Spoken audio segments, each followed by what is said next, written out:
Since he was a little kid, Soichiro has been losing his loved ones. His mother died when she gave birth to him, and his father died when he turned 17. To feel less lonely, when Soichiro found an abandoned cat, he adopted him and named him Pete. Shortly afterward, Soichiro was adopted by his father's friend and inventor Professor Koichi, who had a daughter named Riko. For the next few years, Soichiro studied electronics with Koichi to become an inventor like him, but tragedy soon struck again. Koichi and his wife died in a plane crash. Koichi was old enough to go to college, but Riko was still a middle school kid, so she was taken in by her uncle Kazuto. It's now March 1, 1995, and Soichiro lives alone with Pete while working on inventing the first prototype of an AI robot, which he codenames A1. He can do all this thanks to the resources given by Kazuto's company FWE, of which Soichiro owns half the shares left to him by Koichi, although he isn't a fan of the fact Kazuto has put his picture on TV to announce the news about the robot project. Whenever it starts to snow, Pete begins meowing, asking Soichiro to find him a door that will take him to summer. Riko visits often too, especially lately, because in a few weeks she'll be moving to a school dorm in another city. She likes watching Soichiro work and is proud of him for not abandoning Koichi's plasma battery project. One evening, Soichiro is visited by Rin, his girlfriend who also happens to be Kazuto's assistant. Riko didn't know about their relationship and learns about it at that moment, which makes her extremely jealous and prompts her to leave in a rush. Pete isn't happy to see Rin either, and he hisses at her as soon as she enters the house. After Riko is gone, Soichiro proceeds to look at the papers Rin's brought because he wants to give Rin half of his company shares. It had been Kazuto's idea, but Soichiro agrees it's for the best and signs without hesitation. A few days later on March 8, Soichiro visits Kazuto at the company, catching him in the middle of getting the shots for his diabetes. Kazuto calls Rin over to have a shareholders meeting, during which he announces their new business plan. They'll release A1 as soon as possible. Soichiro protests against this, explaining A1 isn't ready yet, but Kazuto also announces he won't give him any more money for further models since selling A1 to the Mannix company will give them more capital. When Soichiro continues to protest, Rin proposes a vote, and to Soichiro's shock, she votes in favor of selling A1 like Kazuto does. It turns out she's actually been dating Kazuto all along and playing the role of Soichiro's girlfriend had been a trick to take over the company. Then Kazuto informs that while Soichiro will still be a shareholder, he'll have to terminate all his connections with the company and return all the equipment. Worried about his precious experiments, Soichiro rushes back to his house, but by the time he gets there it's too late. An FWE truck is leaving with absolutely everything. Moments later, Riko comes to visit Soichiro, only to find him crying and getting drunk while cleaning up the place. She wants to know if Kazuto did this, but Soichiro only blames himself because he's destined to lose everything he cares about. Desperate to make him feel better, Riko hugs Soichiro and informs him she won't move to the school dorms. She'll stay here to take care of him because she's always loved him. Soichiro is touched by her gesture but turns her down because she's too young. In tears, Riko accuses Soichiro of giving up before she leaves.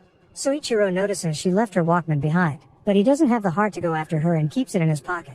He also finds some flyers promoting cryogenic sleep, and he decides that's the best solution to his troubles. Once he makes it to the cryogenic sleep company, he confirms Pete can be put to sleep with him, choosing a period of 30 years and making sure to sign some extra papers so that Riko will get his company shares when she turns 20. Soichiro wants to start immediately, but when the doctors do a quick checkup, they discover he's drunk and refuse to proceed. He has to return when he's sober to make the decision with a clear mind. Soichiro follows the doctor's advice and while thinking about his options, he remembers all the good times he had with Riko, making him understand that running away isn't a solution. Meanwhile, Riko returns home and overhears Kazuto and Rin talking about their plans for Soichiro's creations. Thus she rushes upstairs to try to warn him, but calling him only gets her the voicemail. Kazuto finds her on the phone and Riko pretends she's been talking to a friend before leaving, but as soon as she's gone, Kazuto uses the redial button and realizes she's going to warn Soichiro. At the same time, Rin gets a call from Soichiro asking her to talk, so Rin tells him to come over before sending Kazuto after Riko. When Soichiro arrives at the house, he asks Rin to drop the plan or he'll take his story to the press and ruin the company's reputation. Rin pretends to agree to distract Soichiro and put him to sleep with an injection, but when she opens his bag, she accidentally releases Pete, who attacks Rin before running away. A crashing noise alerts Pete that a window has been broken and he uses it to escape, allowing him to return to Soichiro's truck which mysteriously drives away. Afterward, Rin finds the cryogenic sleep paperwork in Soichiro's bag and gets an idea. Since she knows people in the company that owe her a favor for her help with tax evasion, she convinces them to put Soichiro to sleep, effectively getting rid of him. In the meantime, Riko arrives at Soichiro's house, only to be caught like a deer in the headlights. 30 years pass and it's now 2025. Soichiro is awoken from his cryogenic sleep by the company's new doctors and once he realizes he's in the future, he asks about Pete. However, when the doctor calls him over, the Pete that shows up turns out to be a robot. The cat never made it with him. This Pete is a robot nurse that'll watch over Soichiro for the next 5 days, which is the time the patients must stay in the company's clinic to check the cryogenic sleep didn't hurt them. A lawyer also visits Soichiro to tell him about the situation with his assets. It turns out Mannix, the company that bought A1, went bankrupt, so Soichiro has nothing under his name. Riko has also been calling to check on him and left an address where he could find her. Desperate to see Riko, Soichiro waits until morning when he's left alone to escape the building before his 5 days are over, noticing that there are working robots everywhere and all street signs are digital. The only things in his pocket are Riko's Walkman and his wallet, meaning he at least has some cash, yet he can't find a cab. Pete suddenly appears next to him and explains apps are used to get cabs, and he calls for one on his phone. Soichiro is surprised to see that the car drives itself before Pete grabs his wallet and throws it away, replacing it with a cell phone as he explains all payments are done through apps now and the cryogenic sleep insurance policy has granted him some basic funds. Moments later, they make it to Riko's apartment, which is in a sorry state. When they go deep inside they find out it's not Riko who has been calling but Rin, who in 30 years has gained a lot of weight and used Riko's name to lure Soichiro to her place. Rin explains that the year after Soichiro fell asleep Kazuto got sick and died of a complication with his diabetes. The company was taken over, and Rin was caught evading taxes, for which she served some time in prison.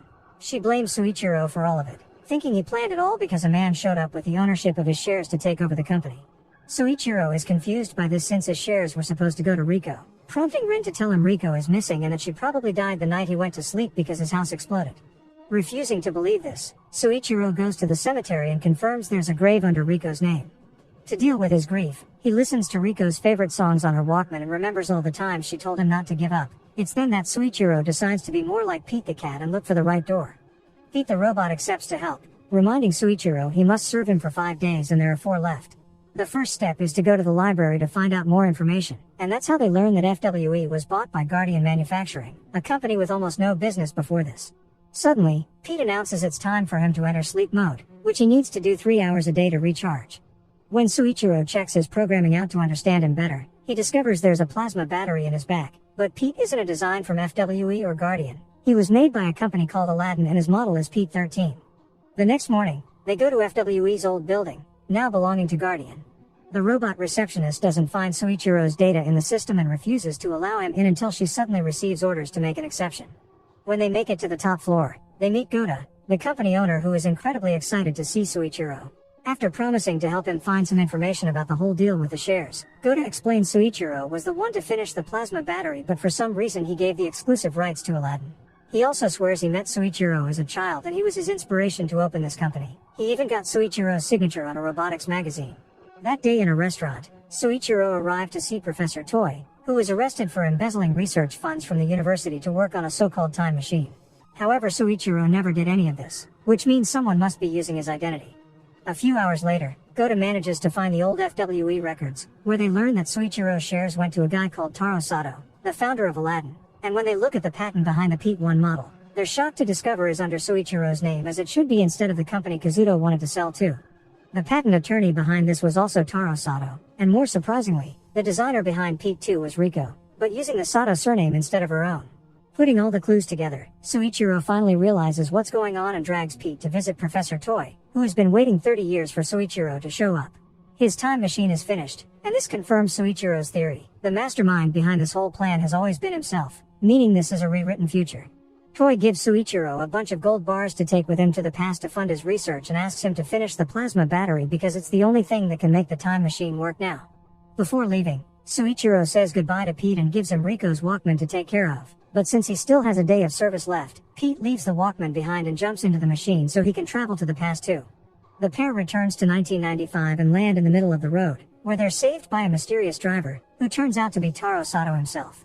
Taro recognizes Soichiro from the news and takes him to his home, where he lives with his disabled wife Midori. When Soichiro wakes up, Taro explains Pete's told him everything so he's already got the plan going. He's cashed all the gold bars and put the money in his account. He's also gotten all the materials necessary for research in a room upstairs. He accepts to become his patent attorney and his pay will come from the gold cash, a deal Soichiro doesn't hesitate to sign for. It is now February 28th, and the scam happens on March 8th, so Soichiro has around a week to finish designing A1 and the battery, but first, he needs to visit Toy. Just like CEO Gota had explained, Soichiro finds the professor in a restaurant, and he's wary of him until a younger Gota recognizes Soichiro from the news. Then Professor Toy is willing to accept the money to finish his research. Before leaving, Soichiro signs Gota's magazine as expected and tells him he'll be a great inventor someday. Afterward, Soichiro works hard on finishing A1, which he renames Pete 1 after his cat. He also asks Taro for a few things: to expose Rin for her tax evasion, to file the patents under a new company of his own that they'll call Aladdin, and to consider the idea of adopting a kid since Midori lost her ability to get pregnant after the accident that put her in a wheelchair. When March 8th finally comes, Soichiro still needs to finish some final designs, so Pete uses his super speed and strength to start the plan. While the Soichiro of this time goes through the meeting, Pete runs after the FWE truck to stop it and recovers all of Soichiro's things that were taken from the house. Night falls by the time future Soichiro finishes his designs, allowing him to run to Kazuto's house and watch Rin get scratched by Pete the cat. It's future Soichiro who breaks the window for Pete to come out and who takes the truck away together with the cat, driving all the way to his house to find Riko before Kazuto does. After hugging Riko tightly and apologizing to her, Soichiro hands her Pete before getting into his truck and crashing it against the house. Using the vehicle's leaking and the documents that were supposed to give the shares to Riko, Soichiro starts a fire. Then he opens a few gas canisters to make the house explode as history demands. On his way out, he recovers a family picture to gift Riko while telling her everything about the future. Pete shows up in the FWE truck and picks them up to drive them to Sato's house, where he and Midori adopt Riko as their new daughter. Soichiro also leaves all the stuff in the truck to Sato to gift to Goto when he buys FWE. Now it's time for this Soichiro to also get into cryogenic sleep and keep the timeline intact, so he takes Pete the cat with him after saying goodbye to Riko, encouraging her to keep on studying and become someone great. Pete the robot decides to stay in this year to keep Riko company. That way they can wait for Soichiro to wake up together. Soichiro manages to get a place in the cryogenic sleep chambers by pretending to be present Soichiro, who is being put away by Rin in secret. 30 years later, he wakes up again, and the Pete that waited all these years brings the cat to him, since the pet survived the cryogenic sleep as well. When Soichiro asks about Riko, he learns she went to school and became an inventor like him. Then she worked at Aladdin and helped with the development of the plasma battery and the new Pete models. He also learns that 10 years after the release of Pete 2, Riko chose to go into cryogenic sleep too, and she'll wake up soon. Soichiro rushes to her room to hold her hand and welcome her into the future. Now that she's of age, they can be together like she's always wanted. Make sure to subscribe and turn on notifications so you can watch more videos like this. Thanks for watching.